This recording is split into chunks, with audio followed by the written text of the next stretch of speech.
لوگ گن تو کرتے ہیں لیکن وہی گن کوئی ان کے منہ پر مل جائے تو پھر برداشت نہیں کرتے۔ یہ بہت ڈیپ بات تھی جو خلیل الرحمن قمر نے اپنے اس ڈائیلاگ میں بولی، کیونکہ آج ہر بندہ بے ایمانی پر اترا ہوا ہے، لیکن وہی بے ایمانی اگر اس کے خود کے ساتھ ہو جائے تو وہ پھر اس کو برداشت نہیں کرتا۔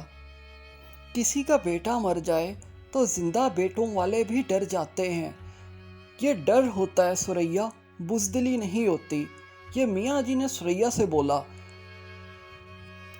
بنیامین اور سراج امرتسری میں صلح ہو جاتی ہے، معاہدہ ہو جاتا ہے، معاہدہ لے کر جایا جاتا ہے ثریا پھپھو کے پاس، اور ثریا جب سگنیچر کر دیتی ہے تو اس کا تب ایک ڈائیلاگ آتا ہے جو دل کو چھو کر چلا جاتا ہے۔ وہ یہ ڈائیلاگ بولتی ہے، آخر میں لکھا ہے ثریا نے اپنے بیٹوں کا خون معاف کر دیا، لیکن یہ کہیں نہیں لکھا کہ خدا نے بھی معاف کر دیا۔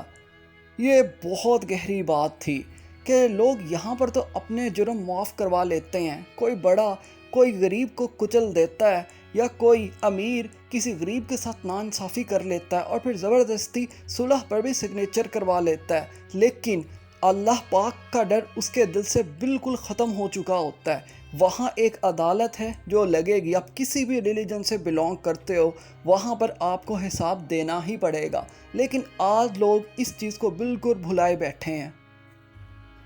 میں منٹو نیو میں بہت بڑا ٹویسٹ آنے لگا ہے اور اب سٹوری بالکل ڈیفرنٹ طرح سے چلے گی، اس چیز کو ڈسکس کریں۔ اس سے پہلے آپ لوگوں سے ریکویسٹ ہے کہ ہمارے اس چینل کو کائنڈلی ضرور سبسکرائب کر دیں۔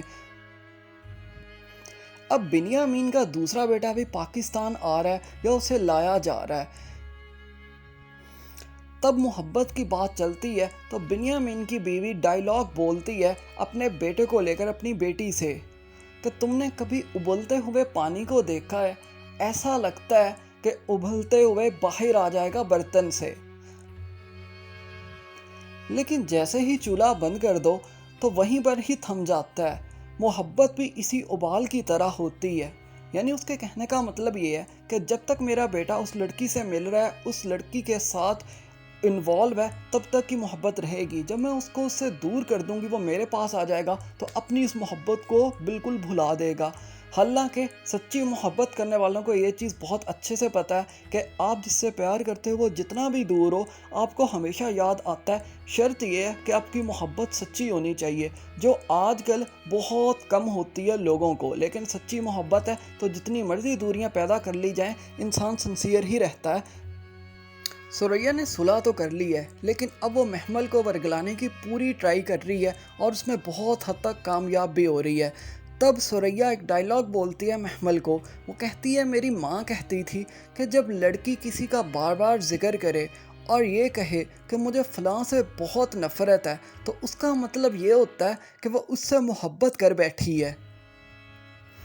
اٹ مینز کہ اب پھپھو انوالو کرنا چاہ رہی ہے محمل کو سر منٹو میں، اور وہ چاہ رہی ہے کہ محمل اپنی منگنی توڑ دے اور اس رشتے سے بالکل دستبردار ہو جائے۔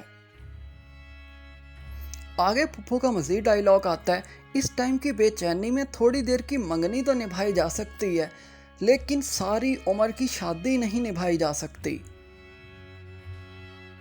یعنی وہ پوری طرح کنونس کر رہی ہے محمل کو کہ وہ اس رشتے سے انکار کر دے جو اس نے کر لیا۔